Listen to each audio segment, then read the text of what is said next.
There are places not marked on maps, where the fog never lifts, and stories are passed not through books, but through whispers.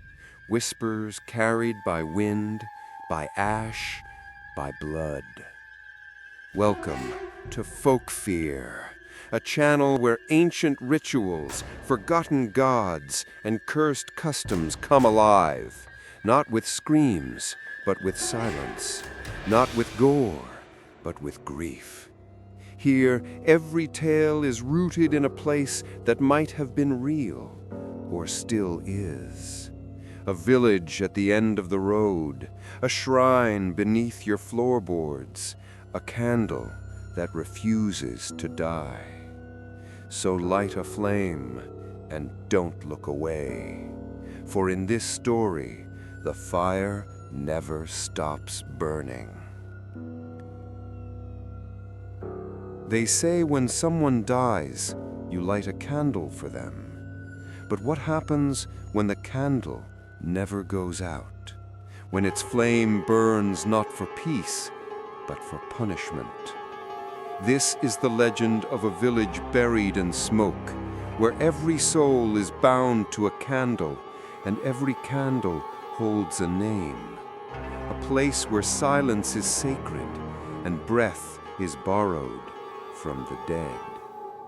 A cursed tale of wax, fire, and the price of memory. This is The Candle That Wouldn't Die, a cursed folk horror tale, whispered through the dark, told beside the flicker of a flame that should have died, but didn't. They say the road ends at the mountain, but maps lie. And roads don't end, they disappear, faded into gravel, swallowed by forest, scattered into whispers of stone that only the brave or foolish follow.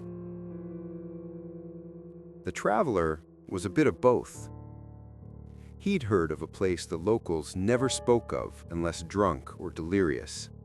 A place where the lights never went out, a village beyond dusk, a place called Nevernight. It had no official name, no sign, just a hush in the wind and a growing scent of burnt wax the deeper you walked. The path was old, mud-worn and root-ridden. Trees bowed over it like mourners, their black bark weeping candle-colored sap. He walked for hours under a sky that never truly brightened, the horizon smeared with charcoal even as the clock ticked toward noon. Then he saw the first light, a pale flicker between the branches. Not the electric hum of lanterns or the cold eye of distant cars. It danced, alive, aflame. The traveler squinted. One candle, then another, then 10, 100. He stepped through the thinning trees and found himself standing at the edge of a valley cradling a village. Dozens of wooden homes, tiled roofs curling like fallen petals, walls leaning with time and quiet sorrow. But every doorstep, every window, every crumbling shrine held a candle. Each burned with the same golden steadiness, untouched by wind or rain. No smoke, just light, and not a single soul in sight. He descended the hill slowly, boots crunching brittle leaves. The path became stone, then silence. His breath fogged the air, though it was neither cold nor warm, only still.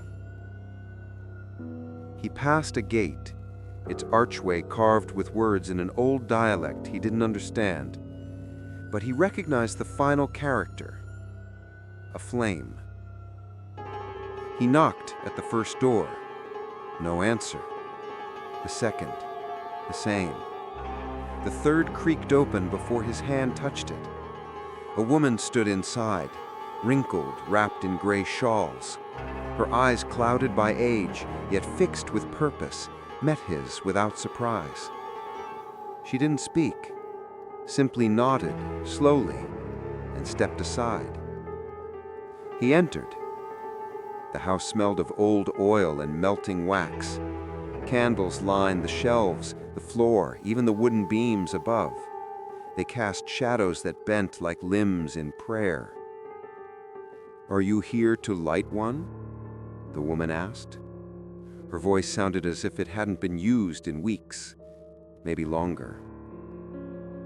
"I'm just passing through," he said. "No one passes through Nevernight. You either light a candle or you leave." He hesitated. "Why do they all burn?" "To remember," she whispered. "To contain." The word felt strange, heavy.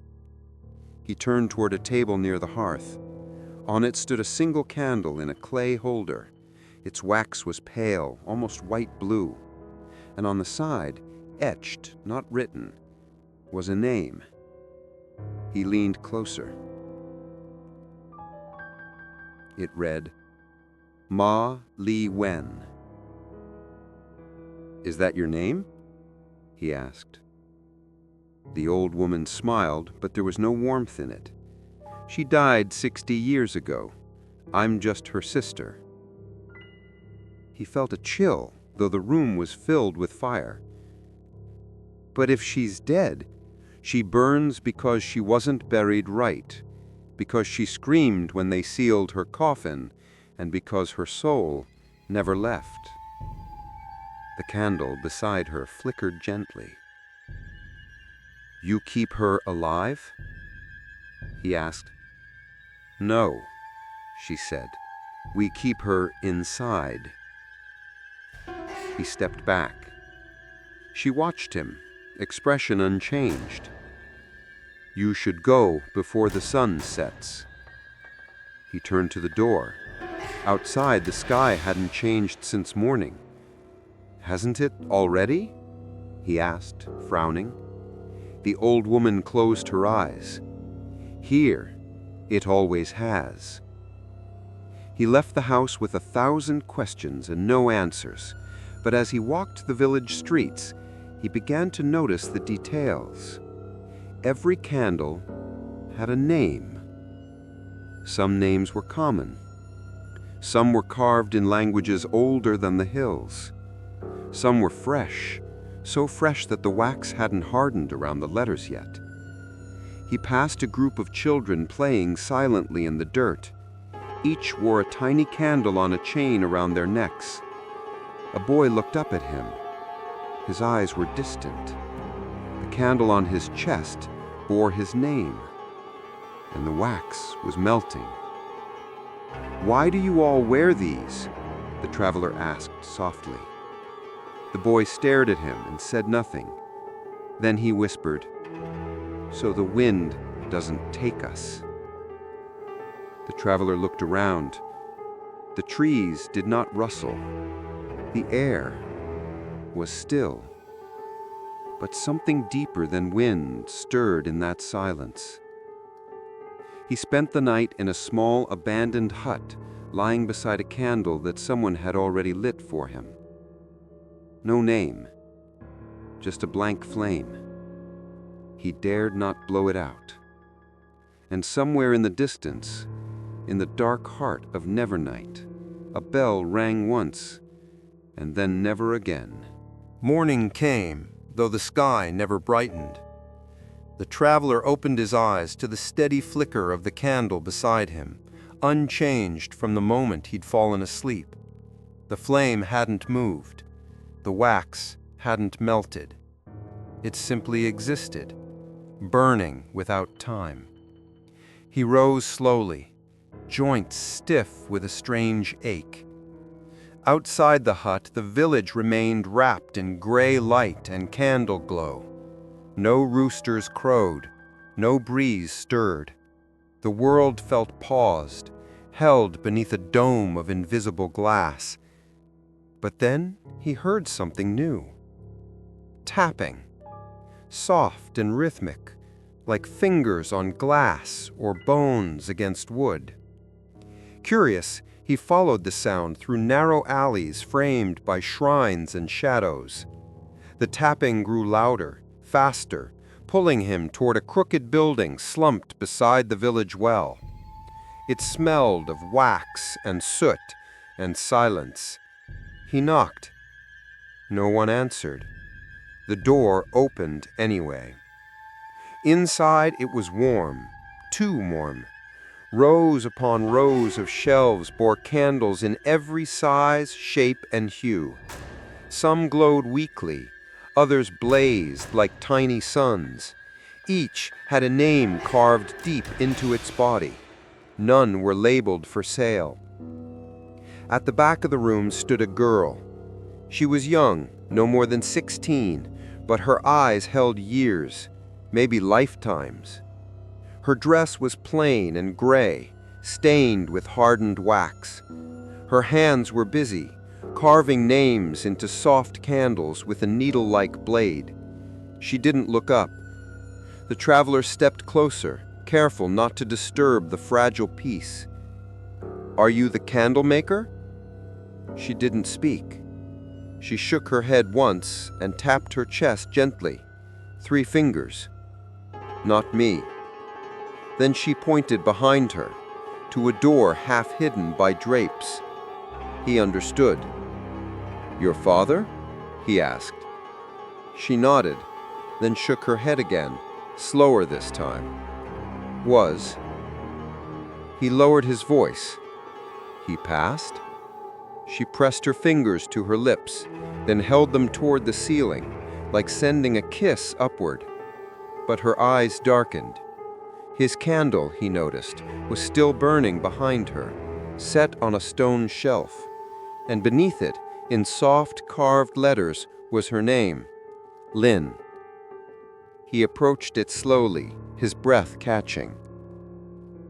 "You have your own candle," he said. She didn't respond, only returned to her carving. On the table beside her was another candle, new, creamy white, blank. She carved a single character into its side. The traveler's name. He stared at it. "That's not mine," he said. Lynn tilted her head. Her eyes searched his face as though to say, "But you're here, aren't you?"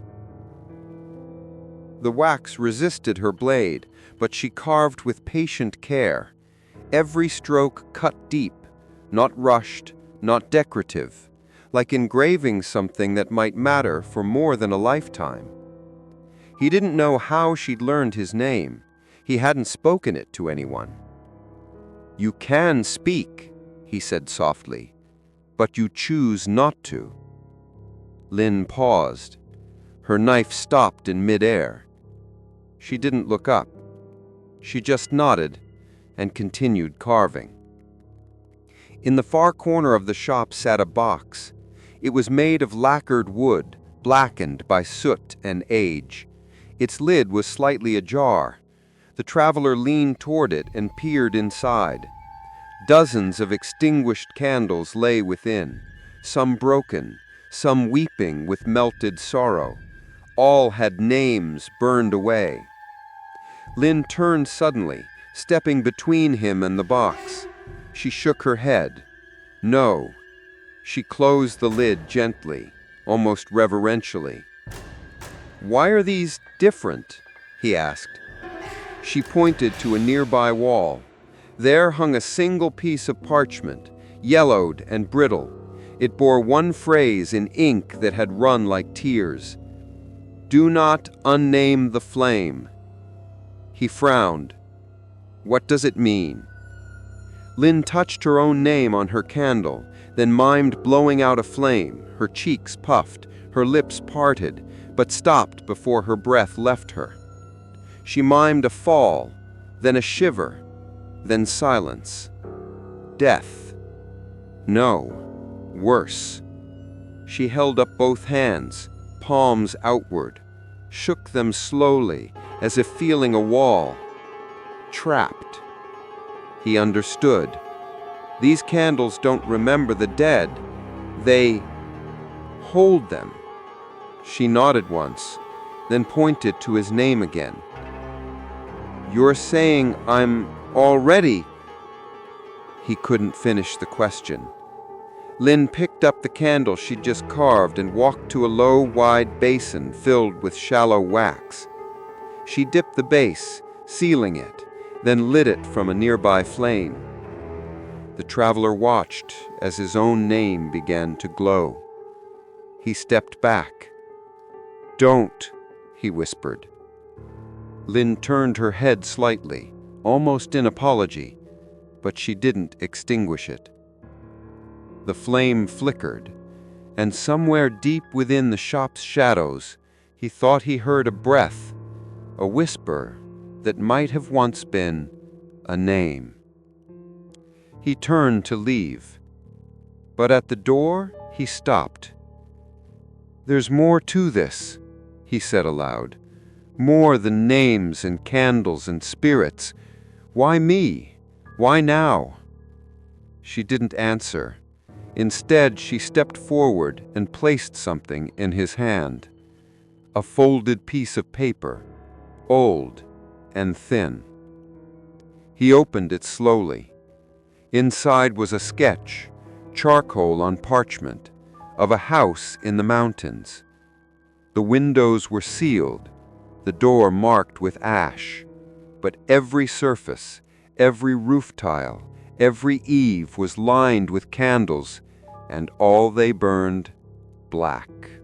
The traveler left the candle shop with the folded parchment still trembling between his fingers. The drawing inside it of that dark candle-covered house seemed to pulse like a heartbeat through the thin paper, as if the charcoal itself remembered something, something that didn't want to be remembered. Outside, Nevernight looked unchanged, but now that he knew what to look for, names, wax, flames, everything felt different, heavy, watching. He walked down the crooked main path where candles stood like silent sentinels outside every home. Their flames were steady, too steady, as if the wind dared not disturb them.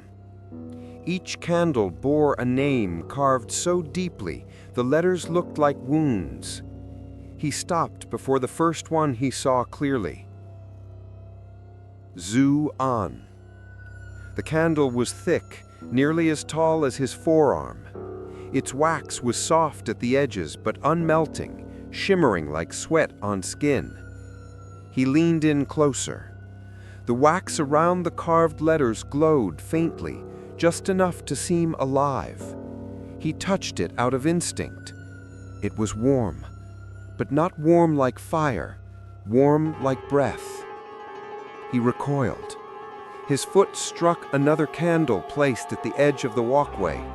He steadied it quickly before it fell, heart pounding.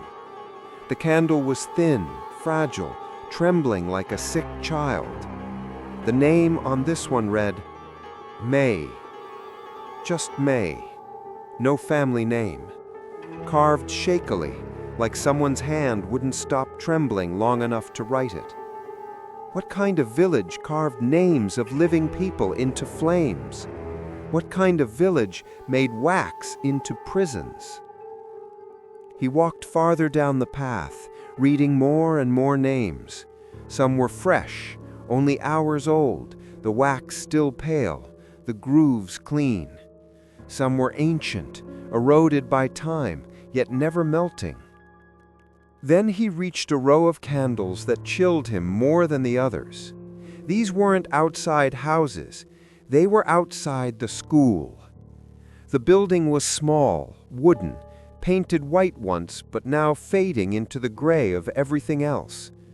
Along its front wall, on a narrow ledge, sat 20 small candles, each the size of a child's palm. He read the names. Lan, Ping, Tao, Wei, Yilin, Shao, Ning, and then Lin. Her candle here was tiny, barely larger than a thumb, but the name was unmistakable, etched with the same trembling care she'd used on his. He touched the candle gently. It hummed, not like sound, but like breath, a pulse, a heartbeat. He recoiled. The school's door creaked open, and an elderly man stepped outside. His back was hunched, his eyes pale but alert. He wore robes the color of dusk. "You shouldn't touch them," he said, voice dry as old leaves. "I didn't know." "You're not from here," the man observed, though he sensed he'd known that since the moment he stepped onto the path. "No," he replied, "I'm passing through." The old man's lips tightened, not quite a smile. "No one passes through Nevernight. You arrive because the candles want you here." "The candles?" the traveler asked. The old teacher, or perhaps monk, turned his gaze to the row of tiny flames. "They keep our children alive," he said softly. "As long as these burn, nothing can take them." "What would take them?" the traveler frowned. The old man looked at him, then really looked.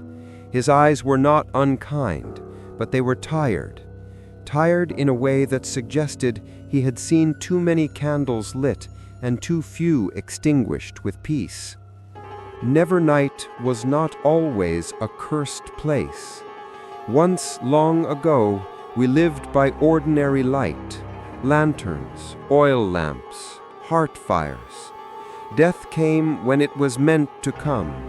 Spirits left when they were called.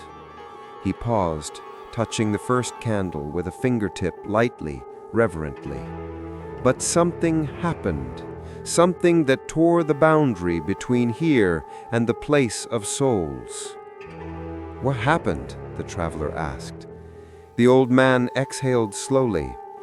"An unburied dead, a wandering spirit, a fire meant to protect, but used in fear, and a mistake we have paid for ever since."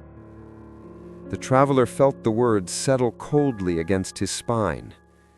"Why carve living names into wax?" he asked. "To bind their breath to flame, so that when the darkness comes for them, it finds them burning." "Darkness?" the traveler repeated softly. "The thing that follows breath," the old man whispered. "The thing that takes those whose names are not held by fire." He pointed toward the trees at the edge of the village. "The wind here isn't wind, it's hunger." Before the traveler could question him further, the children inside the school began to hum, a soft, strange melody, like a prayer or a warning. The old man's face tightened. "I must go. They recite the flame lessons now." He returned inside, leaving the traveler alone with the candles and the hum of small voices chanting, "Hold the name, feed the flame, what flickers must not die." The words echoed through the air like a lullaby for the dead.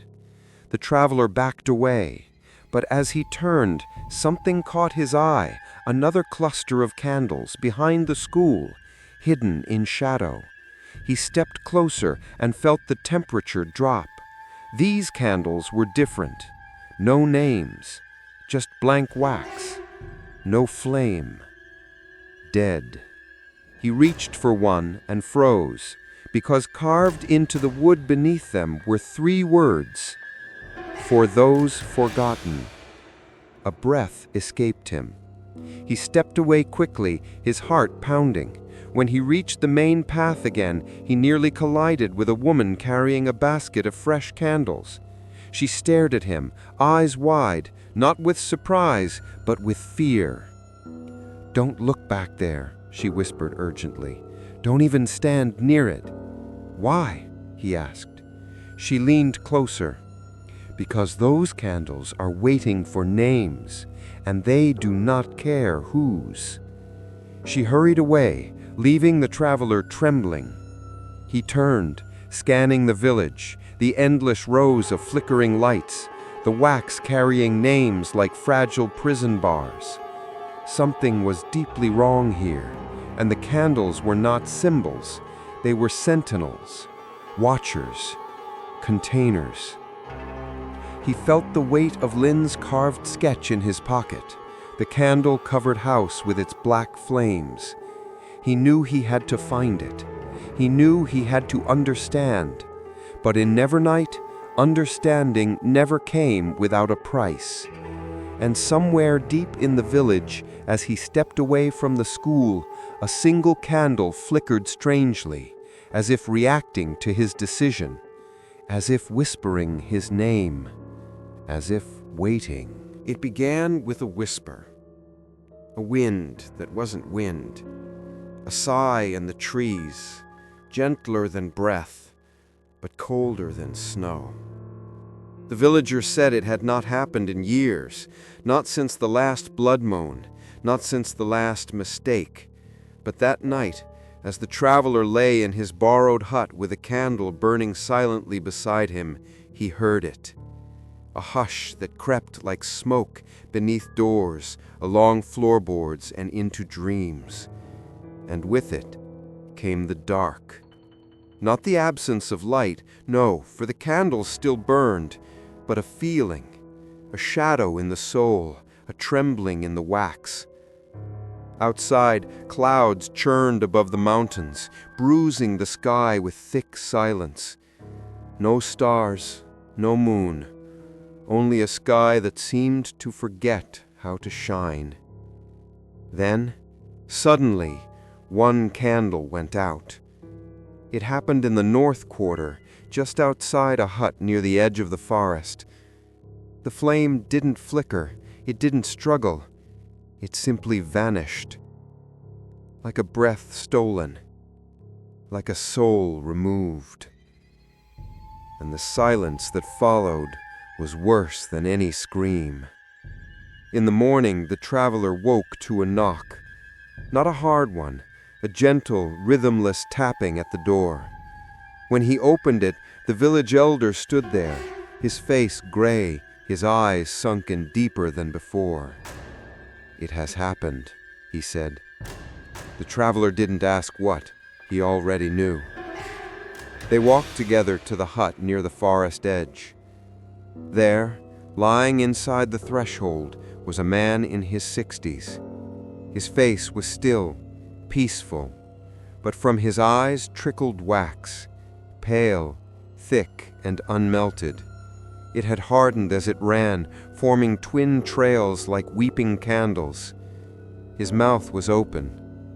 Inside, at the back of his throat, was a flame. Tiny, blue, still burning. The traveler covered his mouth. The villagers said nothing. They stood around the body, hands clasped, not in mourning, but in fear. "He forgot to shield it," whispered one. "He left the door open," said another. The elder knelt beside the corpse. His hand hovered over the man's chest, then withdrew. He shook his head. "It's not just death. It's loss. The soul leaked." Someone sobbed. The elder looked up. Who was watching his flame? A woman stepped forward, eyes red, hands shaking. I did, but the wind—" "There was no wind," the elder snapped. "There hasn't been wind in a decade, only it." The traveler turned to the woman. "What do you mean?" he asked. "What is it?" The villagers didn't answer. Instead, they began lighting candles around the corpse, dozens, perhaps hundreds. Each flame bowed toward the man's chest, as if pulled by some invisible thread. The tiny fire in his throat flickered, and finally died. Only then did they move his body. Only then did they speak his name aloud. Chao Jen, said the elder. Released. The traveler stood still. The ritual had felt like sealing something shut, not honoring the dead but containing him. And the candles, they did not grieve. They obeyed. After the body was taken away, the elder turned to the traveler. You see now why we do what we do. The traveler nodded. You trapped their souls. The elder's face tightened. No, we keep them safe. He gestured to the extinguished candle near the door, lying sideways in a puddle of its own hardened wax. That flame held him, he said. When it died, he didn't just pass, he was taken. By what? The elder looked towards the forest. By whatever waits for silence. They walked back slowly, but the village felt different now. The flames seemed nervous, their light dimmer, their wax quivering as if the very air around them could no longer be trusted. That night, the traveler didn't sleep. He sat near his own candle, his name now fully etched though he hadn't carved it. It flickered with a strange glow, pale at the base and tinged with blue near the tip. And for the first time, he noticed, it didn't melt. No drips, no smoke, just fire, still and eternal. A flame with no hunger. Because the hunger was outside. A few hours past midnight, he heard it again. A sigh in the walls. He stood and peered through the small window. The village was lit, but something moved between the lights. Not a person, not an animal. A shape without form, a shadow without a body. It passed near a candle left too close to the edge of a shrine. The flame twitched, bent sideways, flickered, almost died. But it held. The shadow paused, like a cat sniffing a trap, then moved on. The traveler shut the curtain and held his breath. He didn't sleep. In the morning, word spread that another candle had gone out, but only briefly. Its flame had returned after a villager woke to relight it. They had saved that soul. Just in time. But now the village had changed. People carried their candles with them, tied to belts, necklaces, strapped to walking sticks. Children clutched theirs as they slept, fingers curled around the holders like lifelines. The traveler sought Lynn again. He found her in the shop, kneeling before the sealed lacquered box, the one that held the extinguished candles with names burned away. Her fingers hovered over it. He didn't speak. She looked at him with tired eyes and motioned to the corner of the shop, where a new candle stood, small, silent, faint.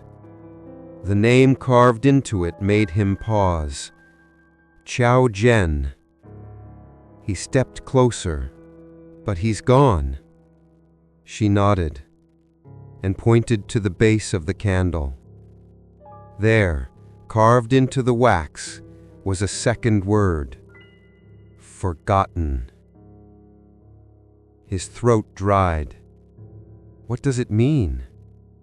She didn't answer, just lit the candle. Its flame rose slowly, blue and gray. No warmth, no glow. It burned downward, not upward. Down into the wax, into the name, consuming it from within. And the traveler suddenly understood. Some souls don't escape. Some are not taken. They sink, dissolved not by wind, not by shadow, but by the forgetting, by being unloved, unspoken, unnamed. And the candles, they do not save. They only delay. He looked at Lynn and saw her hands trembling because her candle still burned, and someday it too might fall. No one spoke of the house at the edge of the hill. It sat above the village like a secret too loud to silence, its tiled roof cracked and crooked, its doors sealed with ash, and its windows smeared with soot so thick they reflected nothing. No moonlight, no flicker, not even the sky. They called it the Old Flame House, and they never walked past it alone. The traveler first saw it from the ridge above Lynn's candle shop, a black silhouette shrouded in fog, like a burnt tooth lodged in the gums of the mountain. Unlike the rest of Nevernight, there were no candles lit around it, no names carved, no flames to hold the dark at bay. It stood unguarded, or perhaps unwelcome. And yet, something about it called to him. It began with the drawing Lynn had given him, charcoal lines of that very house, every inch of it covered in candles, each burning black with no smoke. He returned to her, the sketch clenched in his fist. "What is this place?" he asked. She didn't answer. She wouldn't even look at the paper. Instead, she turned away and began carving a new candle, fingers trembling, wax trembling, as if his question had drawn something closer.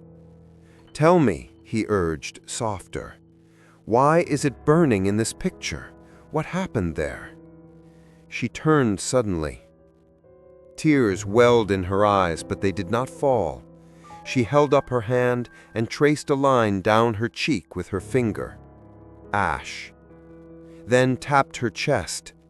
Pain. And finally, she pointed to the ceiling. Judgment. He understood only pieces, but enough to follow.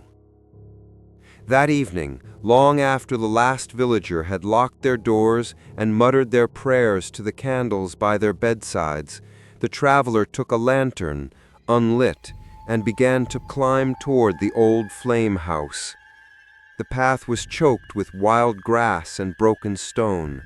The farther he walked, the colder the air grew, not in temperature, but in spirit. The very earth beneath him seemed to shrink from his steps.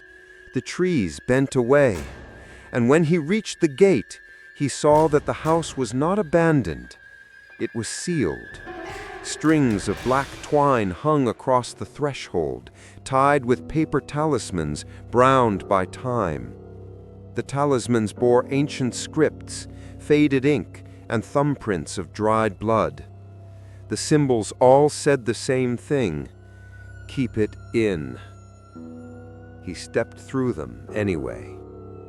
The door was stuck, not locked, simply reluctant, as if it knew it was being opened too soon or too late.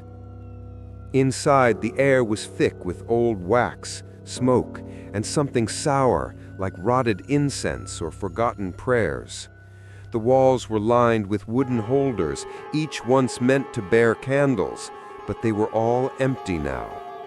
All except one. At the center of the house was an altar, low, cracked, and on it one candle still burned. Black flame, no smoke, no heat, only presence. The traveler knelt before it. The candle was ancient, its racks melted and thick, sharp ridges down the side like frozen screams. The base was sealed in a circle of charred salt. Around it, dozens of other candle holders lay melted, ruined, as if they'd all burned too hot, too fast. Only this one had remained. He leaned closer. At the base of the wax, half swallowed by time, he found letters, faint, nearly erased. Ying. Just that. A single name.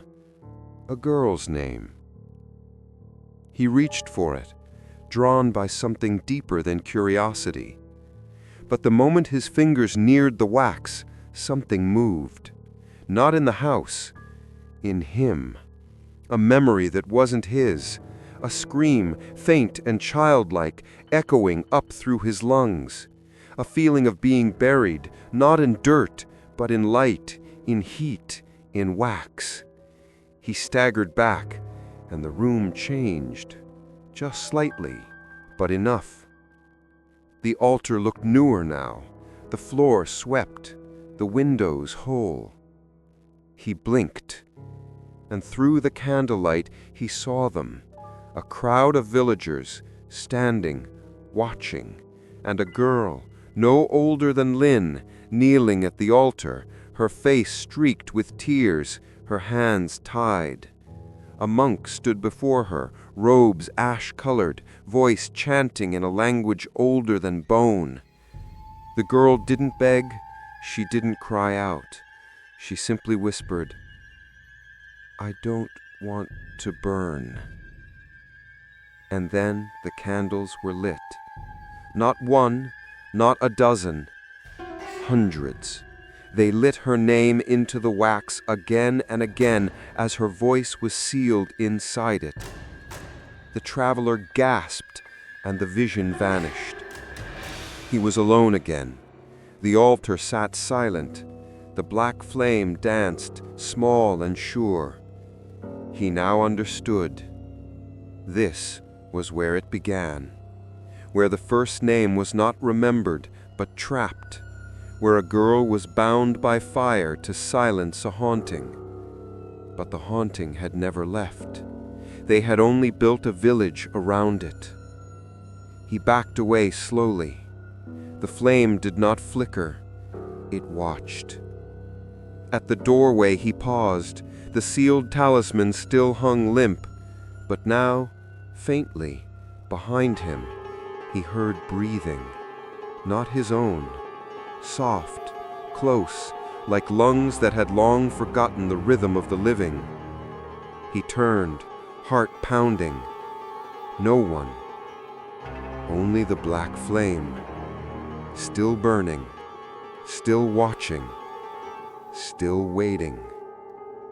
He fled down the path, not daring to look back. Behind him, the wind did not blow, but the trees swayed anyway, as if something had moved through them, without feet, without form. When he reached the village, every candle burned a little brighter, as if the fire had stirred, as if it had noticed him, as if one of its own had returned.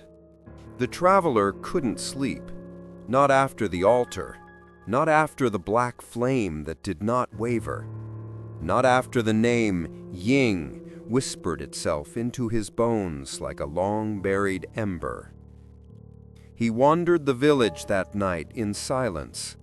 The candles seemed to lean as he passed, their glow drawn toward him, as though they recognized what he had seen or who he had awakened. He stopped before a home he hadn't noticed before, small, crooked, covered in ivy like hair grown wild on a forgotten grave. Unlike the others, the candle outside wasn't upright. It had toppled sideways in its holder, the flame still clinging to the wick like a soul refusing to let go. He lifted it gently, straightening the holder, and from inside the house came a sound he hadn't heard in days. Singing. Not loud, not cheerful. Soft, thin, like someone humming through a cracked window in a storm. He knocked. The voice stopped. After a moment, the door creaked open.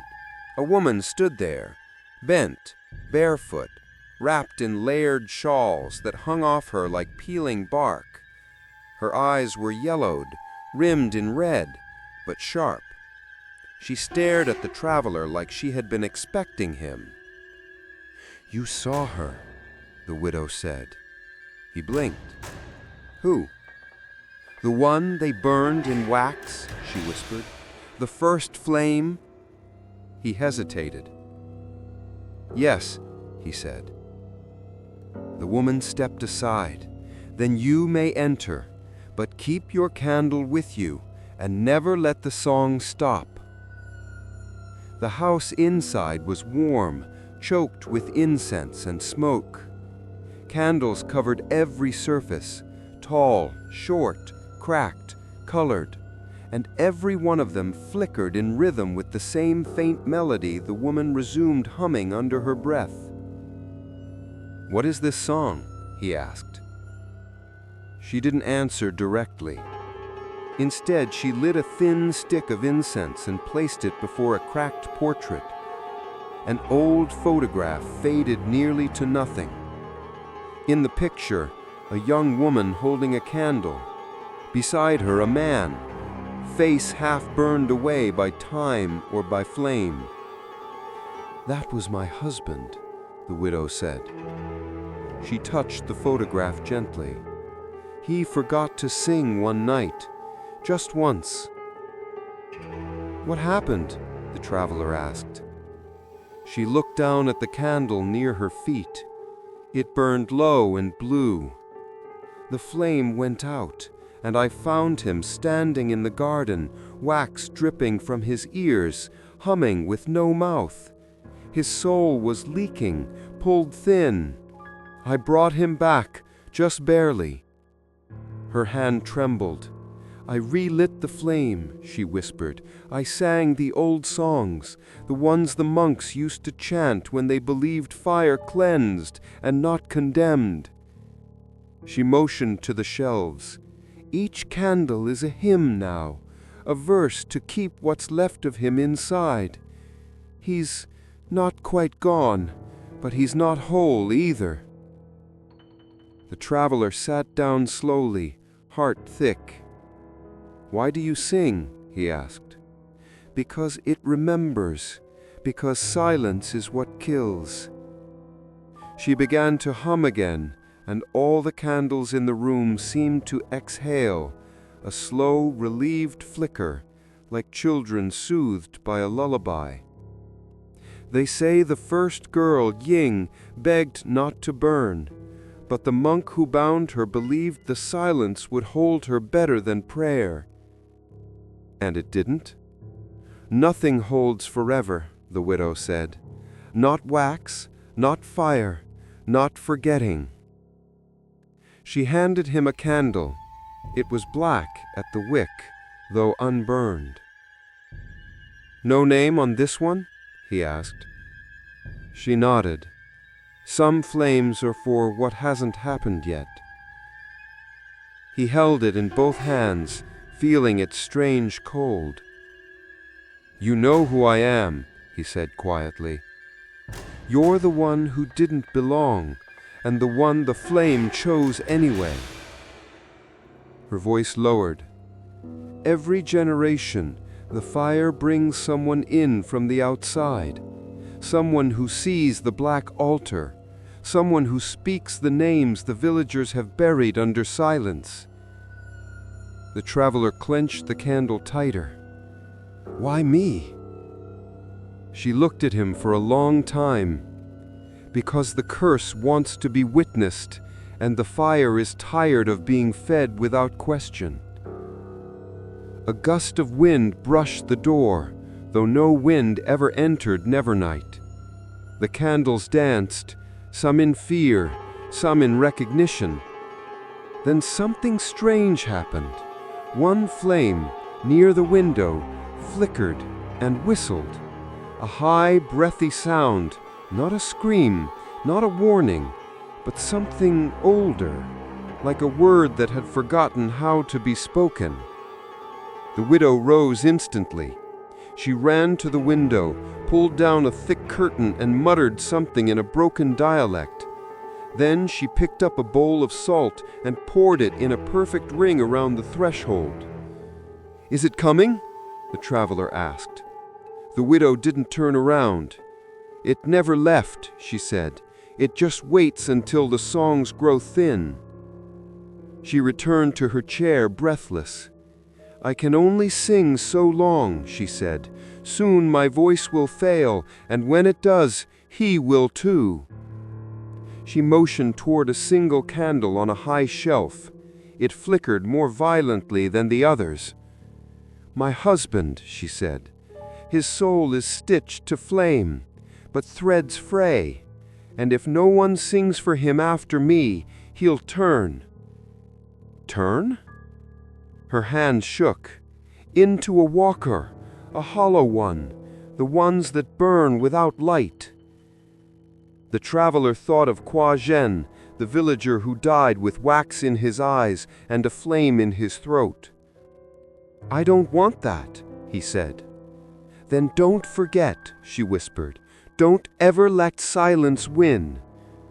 She pressed the black-wicked candle back into his hands. "When the wind sighs, hum. When the candle flickers, whisper its name. When the shadows knock, keep your flame upright." And then she began to sing again, this time in words, a melody soft and broken in a language older than any script he'd seen, a lullaby to hold back the dying, a chant to stitch breath to wax. The traveler listened in stillness, and for a moment the flames felt warm again. Not watching, not judging, just listening. He left her home before sunrise, and as he walked back down the hill, candle in hand, he realized a terrifying thing. None of the villagers were singing. None of them had ever been taught how to sing. Only the widow knew the verses, and when her voice was gone, the fire would forget mercy. The traveler returned to the candle shop before noon, though the sky above Nevernight gave no indication of the hour. Time passed like breath in the village, shallow, unnoticed, but vital. He felt it in his bones now, the steady creeping dread of wax melting around something that shouldn't still be alive. When he entered the shop, Lin was waiting. She didn't look surprised. She never did. But today her hands weren't busy carving names into wax. She was staring at her own candle. It sat on the altar by the rear wall, small and pale, a child's candle. It had been flickering faintly since he had arrived in the village. Now it trembled. "Is it weakening?" he asked gently. She nodded slowly, then pointed to the wick. A black ring had formed around it. Not soot, not ash, a bruise. He stepped closer, cautious. "What does it mean?" Lin didn't answer. Instead, she lifted a small shard of wax from the table, a sliver broken from the base of her candle, and pressed it into his palm. It was warm and pulsing. He stared at it. "It's alive," he whispered. Lin nodded again, then turned, walked to the back of the shop, and retrieved something from behind the curtain. A box, smaller than the others, black lacquered, bound in red twine. She set it down before him. When she opened it, he saw something strange. Not candles, but mirrors. Dozens of tiny mirrors, each no larger than a coin, cracked and stained with soot. "Reflections?" he asked. She pointed to the largest one. The glass was warped, its surface clouded with something that wasn't dust. He leaned over to look, and in the warped reflection, he didn't see himself. He saw Lin, kneeling before the altar, crying, holding a flame in both hands, begging silently for something, forgiveness maybe, or release. Then the scene shifted. She was older, wearing the same dress, standing alone in the shop, her candle dimming. No voice, no song, no one left to carve her name again. The mirror cracked, and the vision died. He staggered back. "You've seen the end," he murmured. She nodded. Tears welled, but didn't fall. She took his hand and led him to the back of the shop.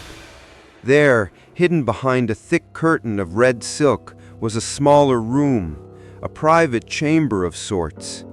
Only one candle burned here. It was hers, but not the child-sized one on the shelf outside. This was larger, older. Its wax was nearly halfway gone, and the name carved into it wasn't just Lin. It was Lin Jia-ying. The traveler looked at her, stunned. "You've carved your full name?" She nodded. He realized what it meant. This wasn't a preservation flame. It was a tether. She had carved her own name to keep herself alive. "But why?" he asked. She picked up a small knife, thin and sharp, and touched its tip to her own palm.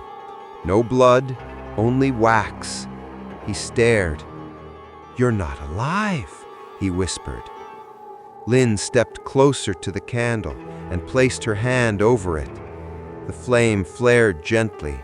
Her skin warmed. Then she let go, and her hand grew pale again, hollow, cooled. "I don't understand," he said. "You walk, you breathe, you—" She touched his chest, then pointed to her candle, then made a slicing motion. He understood. She had died.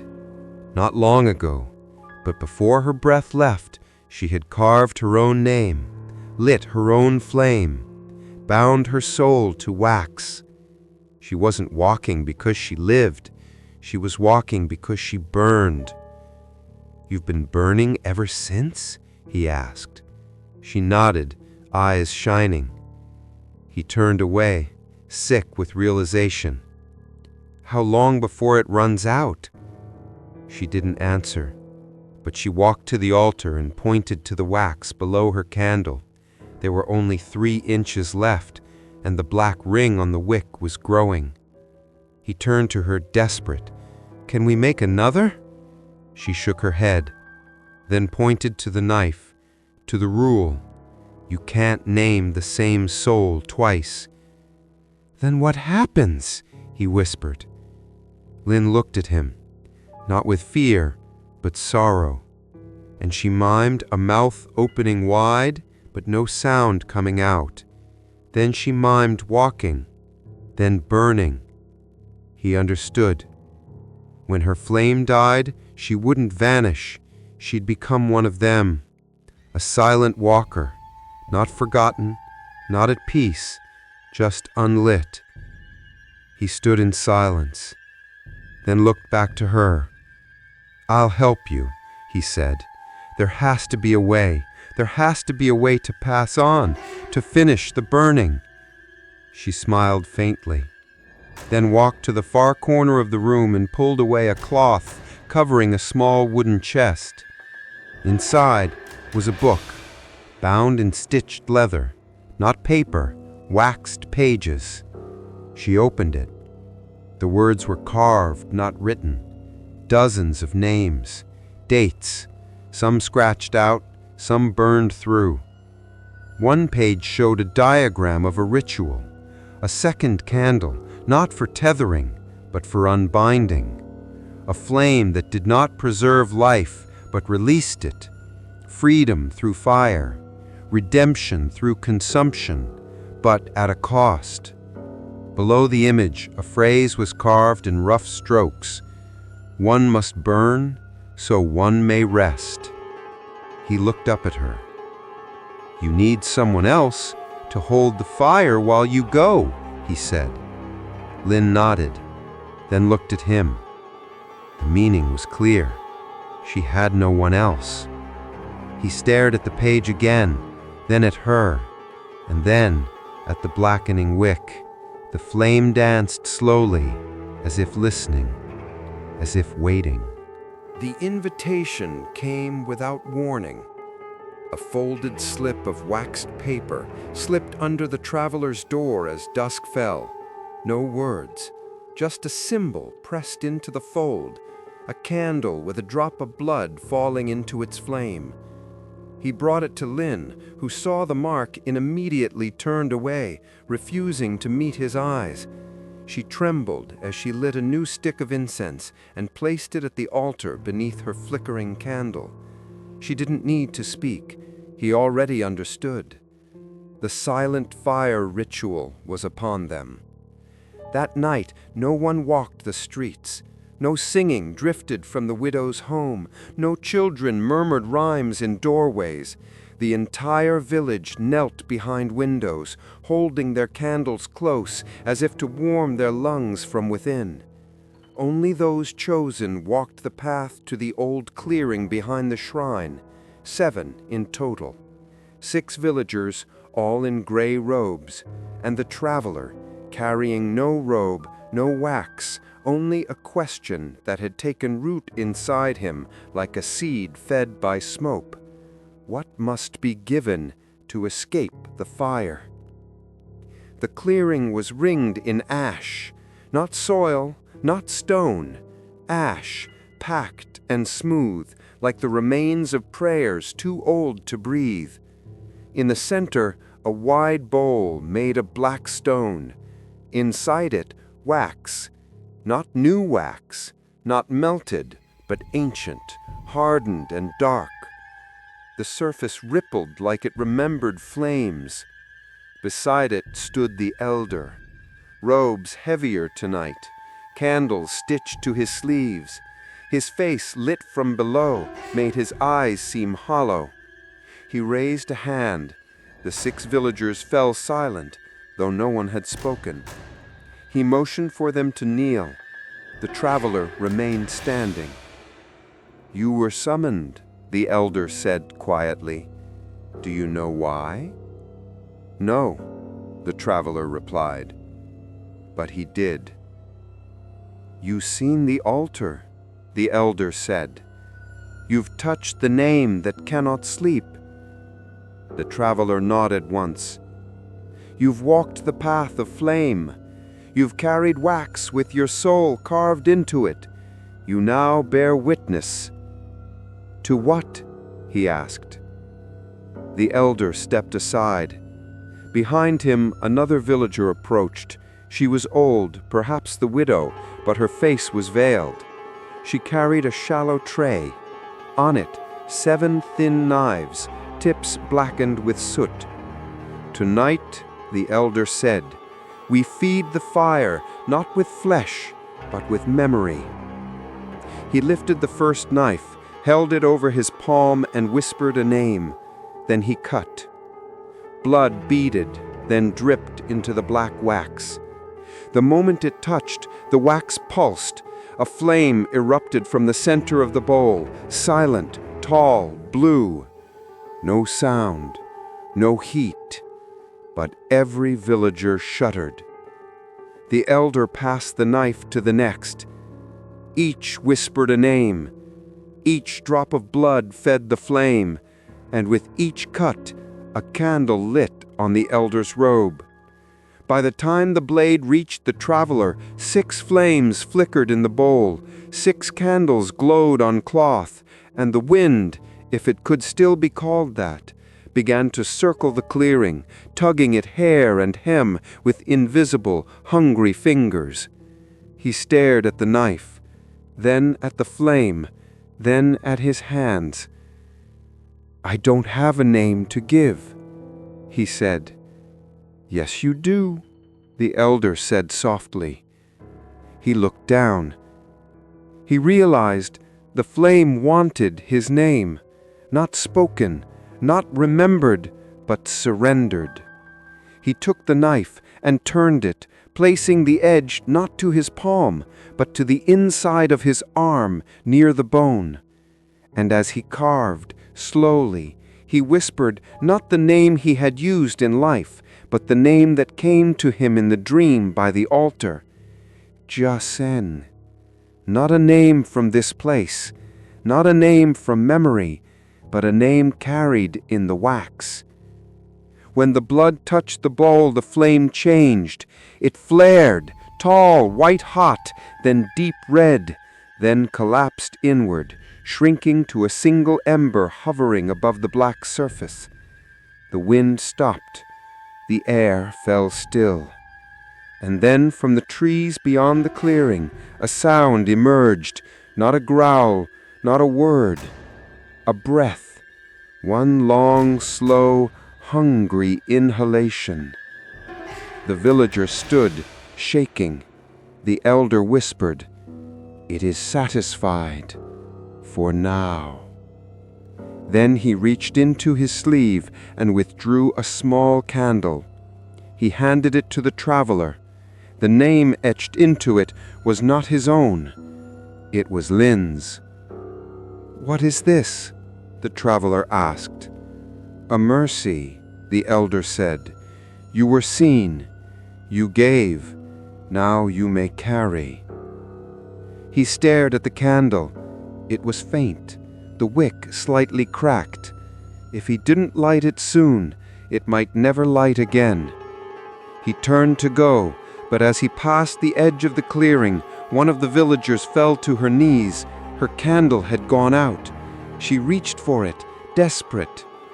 Too late. From the trees came the sound again, sharper now. Another breath. And then the flame inside her chest flickered, blue, bright. She screamed once, only once, then fell silent. Wax trickled from her mouth. The elder stepped forward and placed a new candle in her hand, lit it, and her body began to cool. But her eyes remained open, watching nothing. He turned to the group.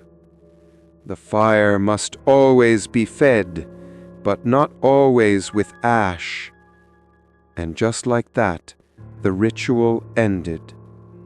The villagers dispersed without a word. The traveler returned to the shop, Lin's candle clutched tightly in both hands. Inside, she was waiting. When he handed her the candle, her breath caught. Then she lit it. And for the first time since he'd arrived, he saw her smile, not with sorrow, but with hope. The flame rose strong and gold, and in the mirror on the far wall, her reflection returned, whole, alive. He sat beside her as the candles flickered around them. Outside, the village remained quiet, but something in the dark had been pushed back, not destroyed, not banished, but made to wait, just a little longer. A few days passed in flickering stillness. The candles burned. The villagers watched them. No more breath was stolen. No names were lost. The ritual had bought time. But in Nevernight, time was not a gift. It was a loan, and the fire always collected. The traveler began to notice something new in the village's rhythm, subtle, hidden behind habit. There were homes with candles far brighter than the others, candles whose flames danced high and wide, though their wax never melted. He asked Lin about them. She did not answer, but she handed him a thin piece of paper. It was old, creased, stained with soot. On it was drawn a map, not of the whole village, just one winding path leading from the candle shop through a thicket of crooked trees and moss-covered stones, past the edge of the shrine's shadow, to a small mark labeled only Smokehouse. The traveler traced the path with his fingertip. There was no name, only that symbol. Two vertical lines crossed by a horizontal slash, an old sigil for hollow breath. He followed the trail the next morning before the sky had shifted. The trees grew closer together here, their branches arched overhead like the ribs of something dead and waiting to be named. Roots rose from the ground like hands that had forgotten how to close into fists. The house came into view like a ghost pressed between trees. It was small, crushed-looking. A single chimney rose from its center, but no smoke came out. And yet the air was heavy with the smell of it. Smoke, not from fire, not from burning wood. Smoke from breath exhaled too long. He approached slowly. There were no candles outside, no names. The door was ajar. Inside, the walls were bare. No shelves, no furniture, just ash coating the floor like dust in an abandoned temple. In the center of the room sat a circle made of cracked mirrors, 7 of them, each facing inward, arranged like eyes around an invisible center. And within that circle, on a cushion of wax, a journal. The traveler stepped inside. The air did not move, not even when he inhaled. He felt as though he had stepped into a space where time had curled inward, where flame was forbidden, where even memory dared not linger. He knelt and opened the journal. The handwriting was faint, fragile, written in strokes that started bold and ended trembling. It read, "To the one who finds this, I write what I remember before it fades, before the smoke takes it. This house was once my home. Now it is my prison. I tried to leave Nevernight. I tried to carry my candle past the boundary. It blew out, but I did not die. I only emptied." The next page held more. "The soul does not flee. It lingers, but without a flame to feed it, it hollows. I speak, but no one hears it. I breathe, but no one feels it. I scream, but the wax remembers nothing. My name is gone. I am still here, but I do not burn. I only exhale." The traveler turned the page again. This one was damp, warped, and scrawled in jagged lines. It read, "The candle does not burn wax. It burns what we owe." A noise came from behind him.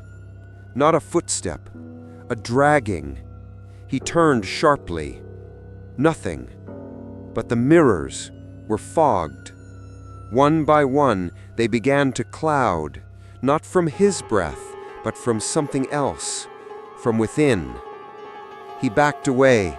The journal slipped from his hand, and in the mirror directly before him, he saw a figure, pale, bent, mouth wide, breathing, not gasping, not screaming, just breathing, endlessly, in, out, ash curling from his lips like silk unraveling from bone. He turned and ran. The house did not follow, but the breath did. It clung to his clothes, to his name. When he returned to the village, the elder was waiting at the gate. "You went to the hollow," the elder said flatly. The traveler didn't deny it. He said, "There was a journal, a man who left, whose candle went out." The elder's eyes narrowed. "His name was An-Diyun. He was one of us, but he forgot his place." "He didn't die," the traveler said. "No," the elder agreed. "He's worse." The traveler shivered. "Why didn't anyone help him?" The elder's voice grew quiet. "Because we couldn't. Not once the fire stopped remembering. The wax holds names, but it does not forgive. When the flame goes out, so does mercy." He turned to go, but the traveler grabbed his sleeve. "What burns inside these candles? What truly feeds the flame?" The elder looked back, and for the first time the traveler saw sorrow there. Regret, remorse, guilt. That is what wax is made from. That is what never melts. And then he was gone. That night, the traveler lit a new candle beside Lin's. He did not carve a name into it. Instead, he whispered one, An Di Yun, and the flame flickered once, blue, thin, as if something far away had sighed or had been remembered. In Nevernight, the air never stirred. There were no breezes, no gusts through trees, no soft sighs between houses, only breath and smoke and silence. But one morning, just before the sky began to fade from gray to darker gray, the wind returned. It came slowly at first. Not a howl, not a storm, just a ripple through the leaves that had forgotten how to move. A gentle shiver through the long dead branches above the shrine. A rustle, barely heard, that made every candle in the village bow. It passed like a whisper through the alleys, and the villagers knew. They knew before they opened their doors. They knew before they looked at their altars. And the moment 3 candles were found extinguished, the mourning began. Not with wails, not with cries, but with action. They moved quickly, lighting incense, speaking names in tight, hurried voices, pressing their palms to wax to feel for warmth. But the wax was cold, and the names had begun to fade. The traveler arrived at the scene after the 3rd house had fallen into shadow. Inside the home, a boy no older than 10 sat on the floor, unmoving. His hands were wrapped tightly around a candle that had burned itself to the core, wicks split, wax cracked like dried earth. His eyes were open, his mouth closed, but tears streamed silently down his cheeks. The elder was already there, placing a 2nd candle before the boy and lighting it gently. When the new flame took, the boy inhaled a deep, ragged, empty breath, and then he collapsed. They carried him to the shrine where dozens of candles now flickered with unsteady light, fighting not against wind, but something deeper, something that moved beneath the air. The elder turned to the crowd. It has begun again. No one asked what. They already knew. It is early. The ritual bought us time, but not enough. The hollow remembers, and now the wind comes to claim what has been left too long. He pointed upward, and all eyes turned to the sky. There, high above the village, drifting slowly down the mountainside, was a faint trail of smoke, black, thick, and hollow. The traveler stepped forward. "How do we stop it?" The elder didn't respond. Instead, he reached into his robe and withdrew a pouch. From it, he scattered crushed ash around the shrine's edge and placed a candle in the center of the circle and carved into its side a single character, Fu, to seal. The villagers began to do the same. Candle after candle placed at windows, doors, pathways. Circles drawn in salt and wax and silence, and always the singing. Low and trembling, the old chant rose again from the widow's hut at the far edge of the village. But it was not enough. That night, the wind returned. Faster, stronger, It swept down from the mountains with a voice, no words, no language, just breath, cold, endless breath. It passed through the village like smoke without fire, and every candle it touched dimmed. Some went out, but not all. The traveler stood outside Lin's shop, shielding her candle with his hands. The flame bent sideways, reaching toward the wind, as if straining to remember what it had once been. A soul, a name, a girl.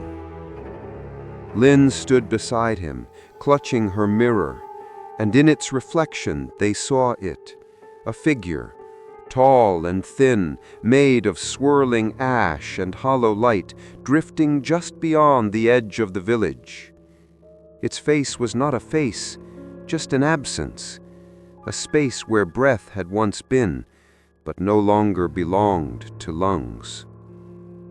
The traveler felt it watching him, not with eyes, but with silence. Then it moved. Fast. Too fast. And one of the shrine candles blew out. Immediately, a scream echoed from a nearby home. They ran toward the sound. Inside, a woman lay slumped beside her altar, fingers still warm from trying to relight her candle. Her candle had cracked in two. Her name burned halfway through. The traveler knelt frantic. "She's not gone. She's not—" But the elder arrived and shook his head. "She's already exhaling," he said. "What do you mean?" The elder pointed to her lips, and from them rose smoke, slow, endless. The sign of a soul not stolen, but unbound. The villager stepped back in reverence, then lit a new candle and placed it on her chest. And for the first time the traveler saw what came next. The flame did not rise, it sank into her, and the smoke ceased. She would not become a walker, she would not drift, but neither would she return. She had been sealed, not saved. Back outside, the wind circled one last time, then fled. Up the mountain, toward the old flame house. The traveler stood in its wake, the smoke still clinging to his skin, and knew this was not random. It was ritual. The flame came in cycles, and this was only the first sweep. The fire would return, the wind would hunger again, and next time it would not stop at candles. It would go after names, carved or not. In the quiet aftermath of the wind's departure, the village did not celebrate. There were no smiles, only silence. Only wax melted in corners like forgotten prayers. Only names half carved into candles that no longer trusted their own flames. The traveler could feel it now, under his skin, inside his chest. The fire was changing. No longer a guardian, no longer a prison. Something deeper, a hunger that refused to be sated. That night, he dreamed of the black altar again. But this time, he was not watching from the edge. He was kneeling at it, hands bound, candle in his mouth. And across from him stood Lin, her face hollow, her eyes burning blue. She raised the match. He woke, gasping, and the flame beside his bed blazed as if it had heard his dream. He ran to the shop at dawn. Lin was already waiting. But something was wrong. Her eyes were dim, her breathing shallow. And when he looked at her candle, the one he had helped revive, He froze. The flame was high, too high. It leapt from the wick in twisting tongues of gold and blue, but the wax below remained untouched, unmelted, unchanged. It burned, but it did not die. "Lynn," he whispered. She reached for him, trembling, and then she collapsed. He caught her, lowering her to the floor. Her skin was hot, too hot, but her body was cold. Her candle flickered once more, and then stayed, frozen, still burning, but no longer alive. The traveler ran to the widow. She opened the door before he could knock. "I know," she said. He carried Lynn inside, laid her gently beside the fire. "She's not dead," he said, "but she's not waking." The widow examined the candle, and her face grew pale. "She's crossed into the flame," she murmured. "What does that mean?" "She's trapped inside it," the widow replied. "The candle is burning, but it's not releasing her. It won't melt, it won't end, it won't let her go." The traveler stared at the flame, so bright, so still. "So, she's alive?" he asked. The widow looked at him. "No," she said, "she's burning." He staggered back. "There must be something we can do." "There is," the widow said, "but it has never been done." She reached into a drawer and withdrew a long, thin stick of black wax, unlit, unmarked. "This is a reversal candle, meant to draw the fire out of a soul. But it must be lit by the one who gave her name shelter, the one who shared the wick." He swallowed. He understood. It had to be him. The widow handed him the candle and a small flint. "When you light it, our flame will fight. It will not want to leave. It will want to stay where it can burn forever." "What happens if I lose?"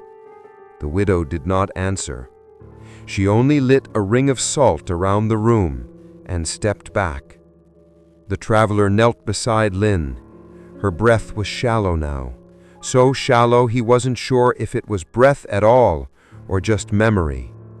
He held the black candle upright, then struck the flint. The flame bloomed slowly, dark red at first, then orange, then the palest white. Immediately, Lynn's candle screamed, not with sound, but with light. It flared, snapped, bent toward the new flame like a rope pulled tight between them. And then, the wick cracked.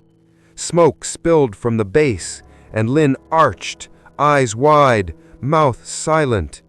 He held the black candle steady. The flame drew closer, closer, until Lynn's candle flickered, twitched, and for the first time, sputtered. She gasped. Her back fell flat. Her eyes rolled, and then her candle went out. But the black one still burned. He turned it away from her, shielding her with his body. The flame reached higher now, twisting, writhing like a spirit fighting to keep its host. And then, without warning, it split. Two flames, one blue, one gold. They circled each other, then vanished. Gone. No smoke, no scent. Just silence. And then Lynn breathed, fully, clearly. She opened her eyes. Tears fell. The traveler caught her hand, laughing, crying, shaking. "You came back," he whispered. She smiled faintly, then looked at the black candle. Its wick was gone. Only a pool of wax remained. And carved into the side, though no one had touched it, was a name neither of them had written. Jiaseng, his name. The one he had whispered into the flame during the ritual. The one the fire had claimed. He touched it. It was warm, still alive, still listening. "You gave part of yourself," the widow said. "More than part," Lynn whispered. The traveler stared at the candle. It did not burn, but it would not die. And he knew then his name had been tied to hers. His soul had lit the wick, and now it would wait until it was needed again, until another soul became stuck, until the fire hungered once more, until another candle wouldn't die. After Lynn's return, the village held its breath, not in relief, not in peace, but in uncertainty, because something had changed. The wind no longer came, but the sky had grown darker. The candles burned lower, as though wary of their own light, and more than once the traveler saw wax pooling in places where no candles had ever been lit, as if names were being remembered without permission. The traveler knew he could no longer wait for the next flicker, the next hollow breath, the next scream behind a locked door. He had to go to the source, to the altar where it began, the ash-soaked altar. He asked the elder about it. The old man did not speak. He simply walked to the shrine and retrieved a box from beneath the floorboards. Inside, a torn parchment, a burnt feather, and a path drawn in soot. The elder looked at him with hollow eyes. "If you go, do not return the same, or the fire will follow you home." The traveler nodded. He left that night, alone. No candle, only a lantern filled with breath and a name tucked into the folds of his shirt. The climb took hours. The air grew thin. The trees grew silent.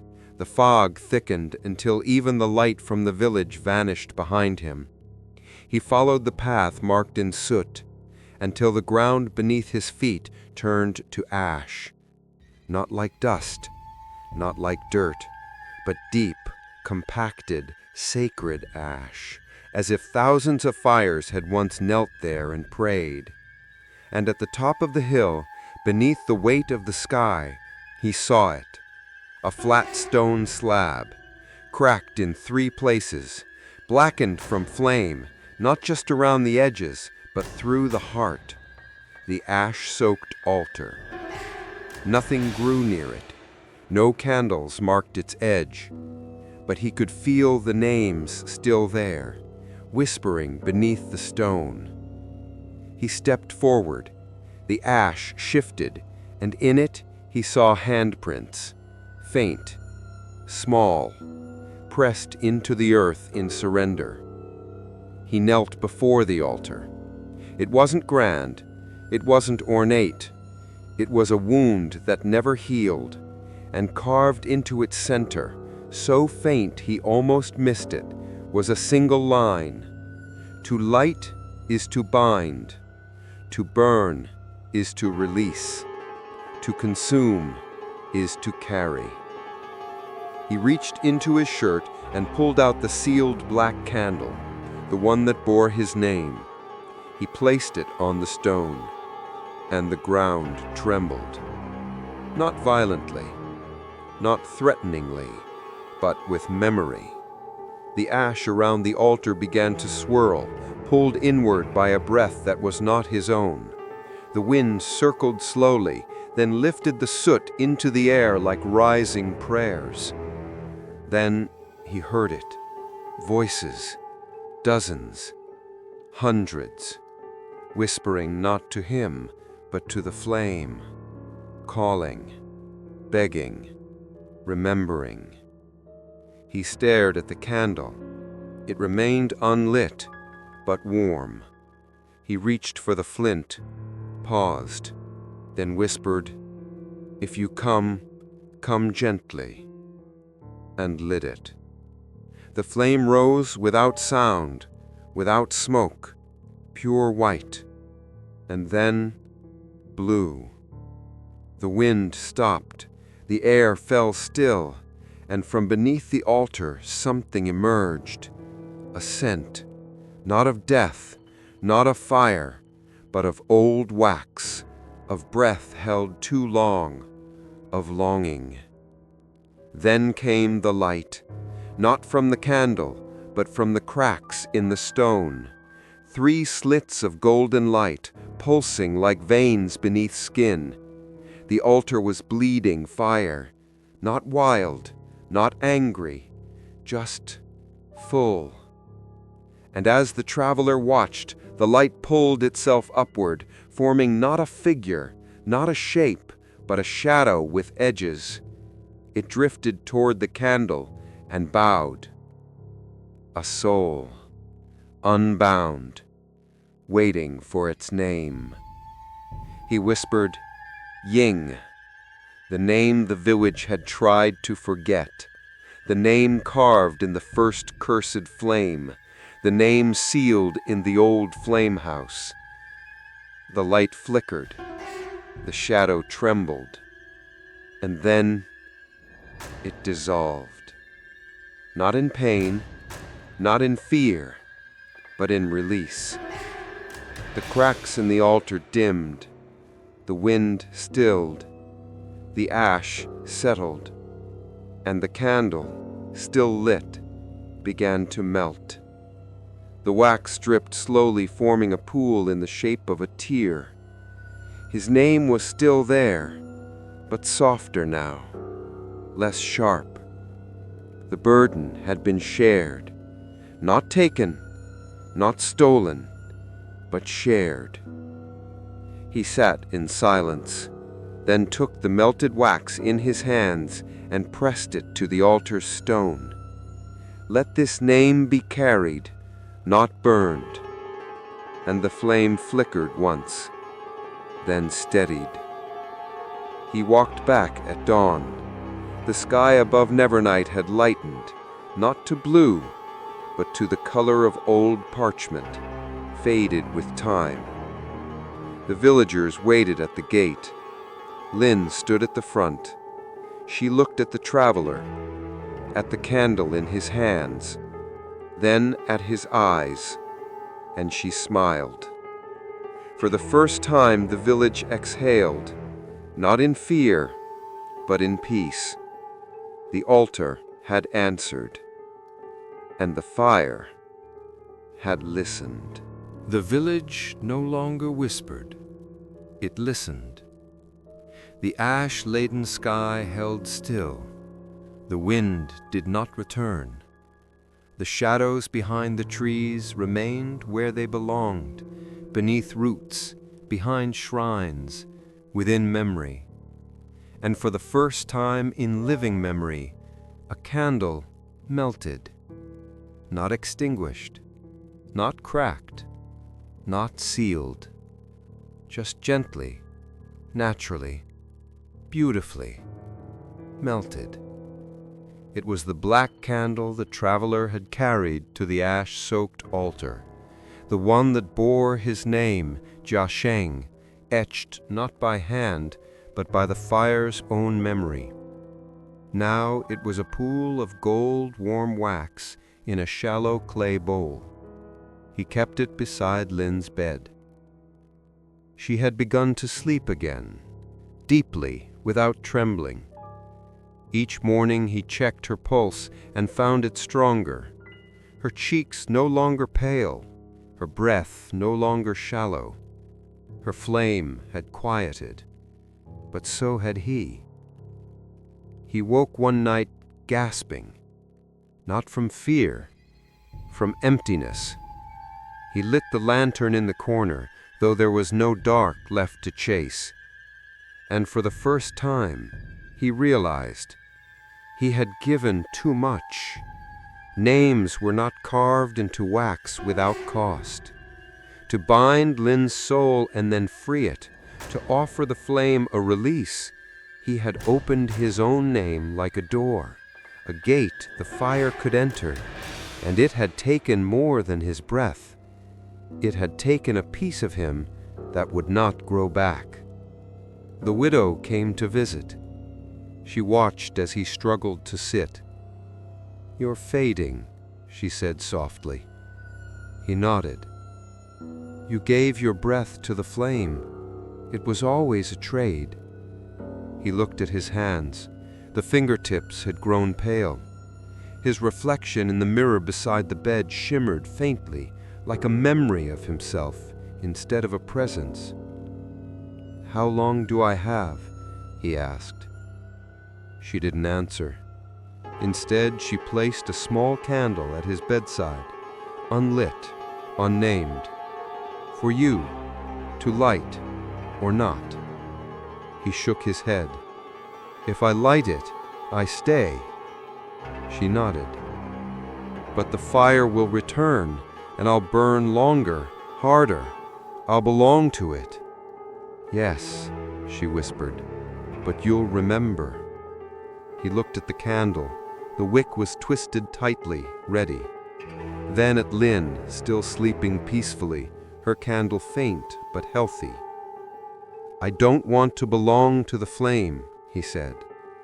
"But you already do," the widow replied. "We all do. The moment we speak our names aloud, the fire listens." He stood slowly. The wind had not returned, but he felt it waiting. He left the house, carrying the bowl of melted wax, the remains of the candle that had refused to die. At the center of the village, the elder had gathered the townspeople. They knew, the way people know the scent of smoke before seeing the fire.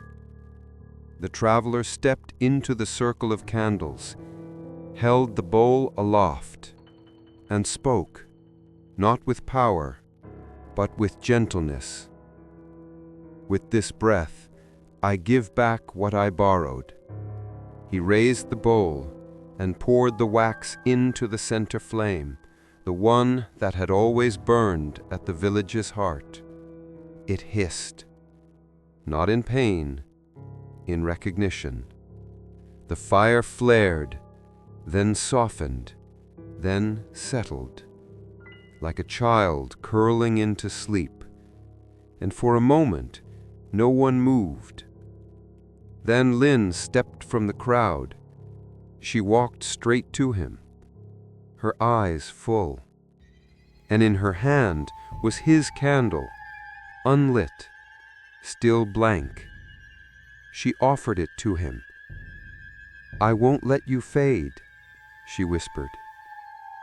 He smiled, took the candle, held it against his chest, but didn't light it. Not yet. He turned to the villagers. "The fire doesn't want worship, it wants remembrance." He placed the unlit candle at the center of the circle, beside the village flame, then knelt and breathed. One long breath, steady, true, as if offering it back to the world. And the fire did not reach for him. It did not flicker. It simply glowed, content. Lynn sat beside him. The villagers stood in silence, and above them, for the first time since anyone could remember, a breeze passed through the trees, soft, gentle, real. No smoke, no breath of ash, just wind. And somewhere far beyond the mountain, a candle extinguished itself, not in pain, not in hunger, but in peace. Its wax fully spent, its name remembered. Years passed, but the candle still burned. In the village, without sun, without wind, without time, the flames never went out, and neither did the silence. The roads to Nevernight vanished again, swallowed by fog and overgrowth, by stories told in whispers and dismissed with nervous laughter. Outsiders forgot, maps erased. Birds flew around the hills, never across. But the flame remained, and with it, the memory. They said the traveler had died. Others said he had become a keeper of names, a ghost who carved letters into wax with the tip of his breath. But the truth was simpler. He had stayed, not as a prisoner, not as a martyr, but as one who understood that in some places death is not a moment, it is a memory that never leaves. And the only way to keep it kind is to carry it carefully in flame. The villagers still lit new candles when a name was spoken with sorrow, still circled the shrine with ash during storms, still left one empty holder at every meal for the forgotten guest. But they no longer feared the wind. The wind, when it came, did not scream. It sang softly, and the candles listened. One boy, born in the season when the river froze for the first time in decades, grew curious about the quiet stranger who lived near the altar. He wore no name on his clothes, but always kept a candle lit beside him, tall and calm, never flickering, never low. "Who is he?" he once asked his grandmother.